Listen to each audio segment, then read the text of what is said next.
when you first discovered free water, when you first had the idea of free water, did you know almost right away that this is your purpose? I know you said it took you about like 100 days or so where you felt that guilt, but like when you first had that thought, were you was like some intuition in the back of your mind like this is what I'm supposed to do.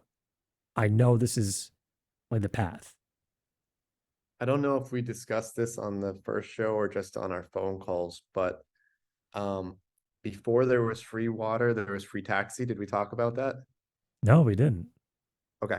So for my 30th birthday, I was, out of the army at 29. I was battling really bad PTSD. I really needed Oh, to get out of my environment. And since I've always been a world traveler, I was like, now's the time to do a trip around the world.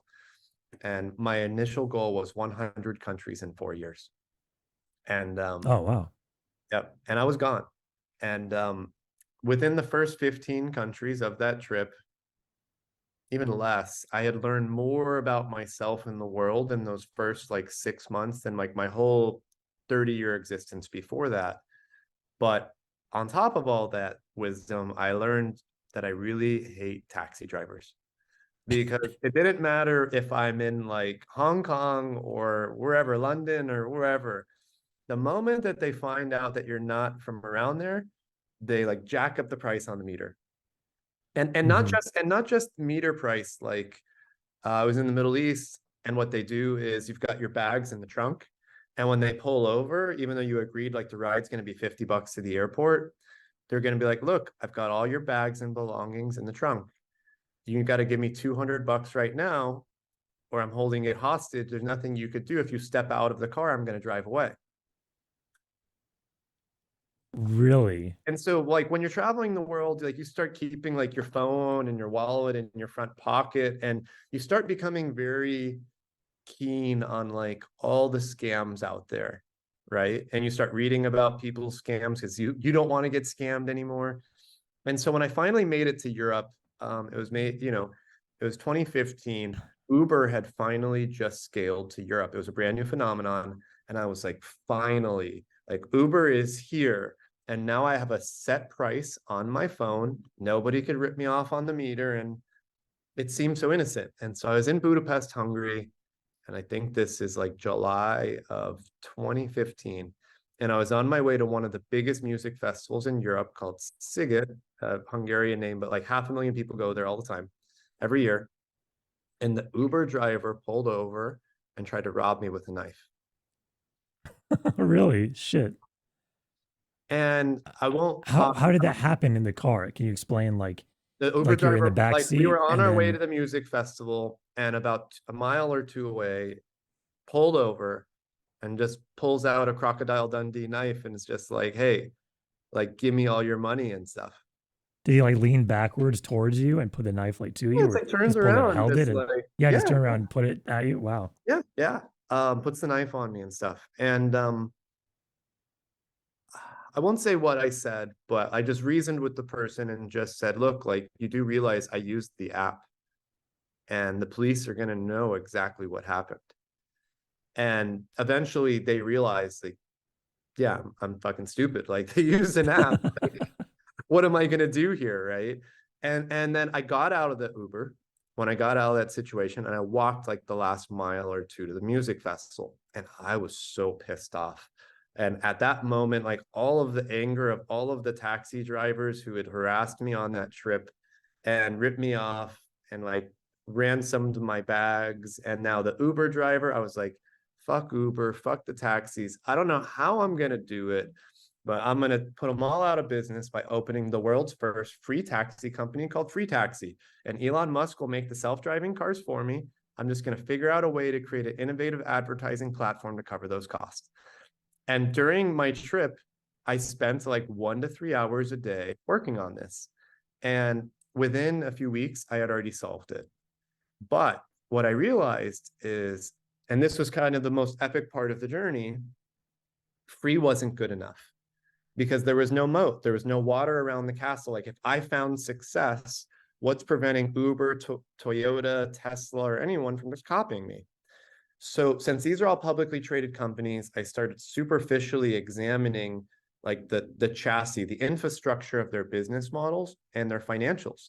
And I realized the opportunity is going negatively priced, because if I found a way somehow to make my free taxi profitable beyond negative 110, 115% off, those companies were so inefficient that they could not win that long-term war. And so the goal was, I'm going to figure out how to make free taxi negative 150, negative 160 off. And if I fall short at negative 120, I'm in the clear. And within a few more weeks, I figured out how to make it like negative 175% off, but profitable. Then a couple weeks later, I happened to meet a couple of refugees in Rome. And their story was so sad, it compelled me to cancel my trip around the world. And I started this nonprofit organization. And I was still working on my free taxi, and at that point, free flights and free electricity. Those were my first three free concepts. But now, speaking with these refugees, it was double eye-opening, because 3/4 of these people expressed that they had left their country because of USA's wars. And I was expecting that, right? All of them said, my house got bombed to the ground. Now I have no home. Here I am walking to a new country, trying to rebuild my life. But then it was that 25% of the other people who had expressed, you know what, I left my country because I didn't have water or food. That started opening my eyes towards the global water crisis and global famine. But I was still so pissed off at the taxis and Ubers that I was like, I'm going to do free water and free food after free taxi, free flights. But also, the way I looked at it is, I believe personally, whether you agree or not, a lot of our wars are unjust and they're all fought over oil anyways. So I was like, if I can make electricity free, that could prevent all of our wars. And so I was working on, and then I volunteered for 18 months, actually met my wife while volunteering. We got married. I stopped working on all my cookie-free ideas, and we moved to a different country. We're living in Montenegro. And at that time, about 9 months into it, Elon was like, came up on my newsfeed, like, oh, the cars are going to be driving themselves soon, which they still aren't. But like, I was like, you know what? If I don't work on my free taxi, free flights, and free electricity ideas now, it's going to pass me up. And so, and that at that moment was when I got the laptop, taught myself these things. But very quickly, I realized you might not want ads on your Tesla or BMW. BMWs look great. Do you really want Nike swooshes on that, or Airbnb logos? So on the journey of figuring out ways to make your Tesla or Beamer free without putting ads on the packaging or on the car, that's actually when I realized I could make everything free and negatively priced. And then I was filming a commercial for Free Taxi. I had a camera guy, my old friend Zach, and we were in like Times Square. We we're at like West Coast, East Coast, college campuses, you name it.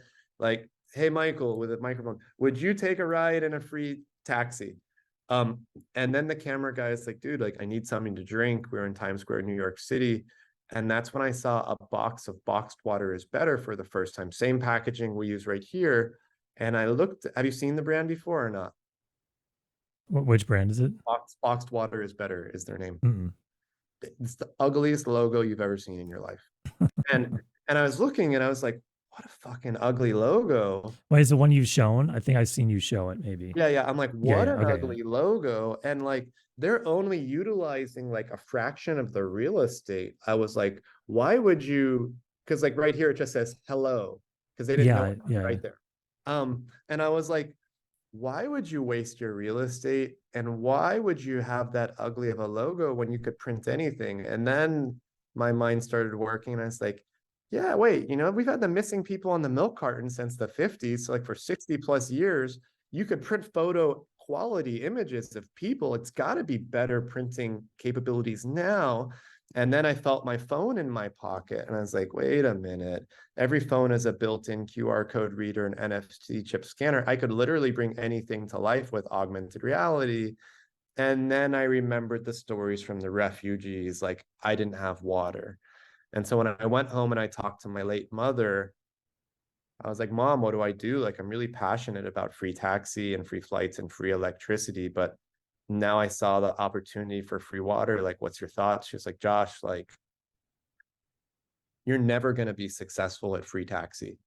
Like, I don't know how to break this to you, but you're not famous and we're middle class. Like, we're not rich. Like, how the fuck are you going to get a car company to guinea pig with? Like, Toyota's not going to let you, like, hey, here's 1,000 cars, go make them free.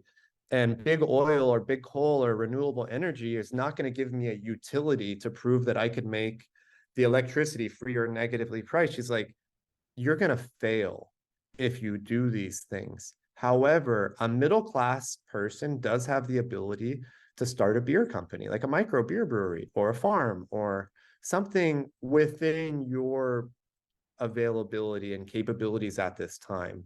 If you could prove it with free water or free beer or free potatoes first, that economic model, negatively priced and profitable, then maybe, just maybe, people will listen to you on like negatively priced cars, electricity, and more.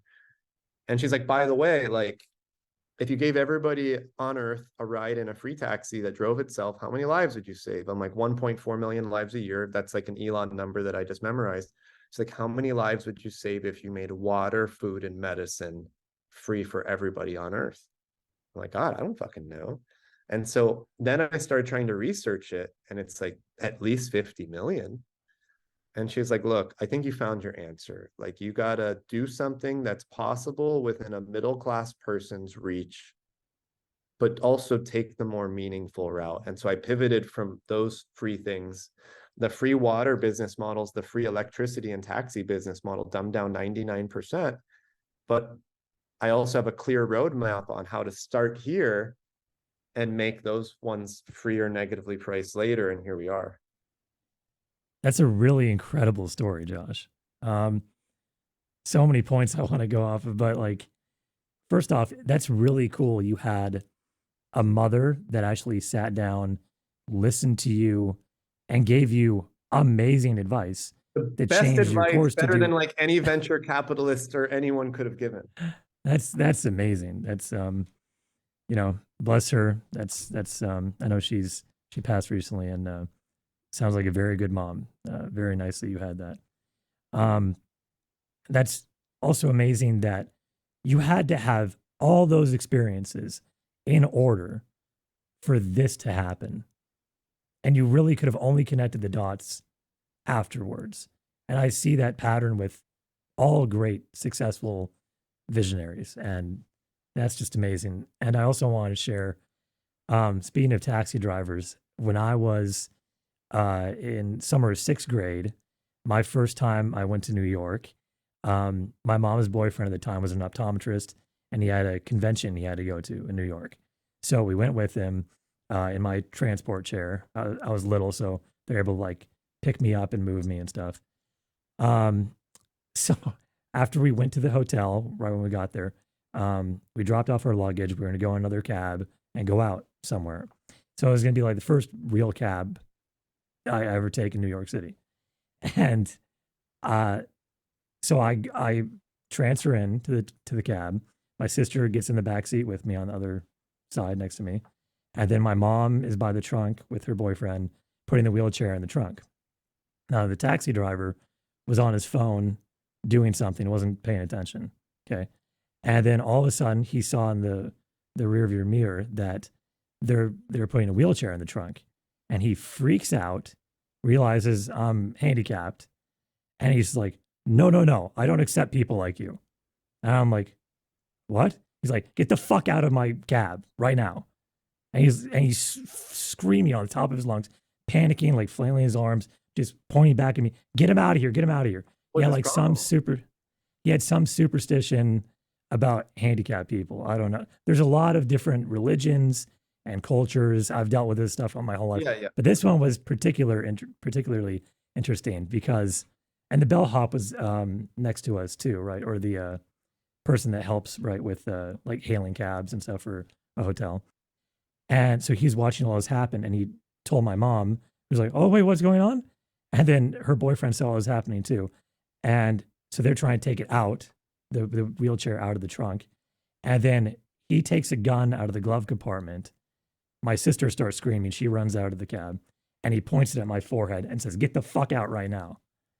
And my mom's boyfriend at the time, swooped me out and plopped me in the chair, and the bellhop called 911 and he sped away. And so that was my first experience in So if that would have a happened cab. to you, if that would have happened to you at your current age, maybe you would have been so pissed where you're like, I'm gonna try to get all taxis free, and then Yeah. you would be, we would be completely reversed, and you would be the FreeWater guy. And Yeah. Watch full episodes of Chairman of the Board on YouTube and Spotify.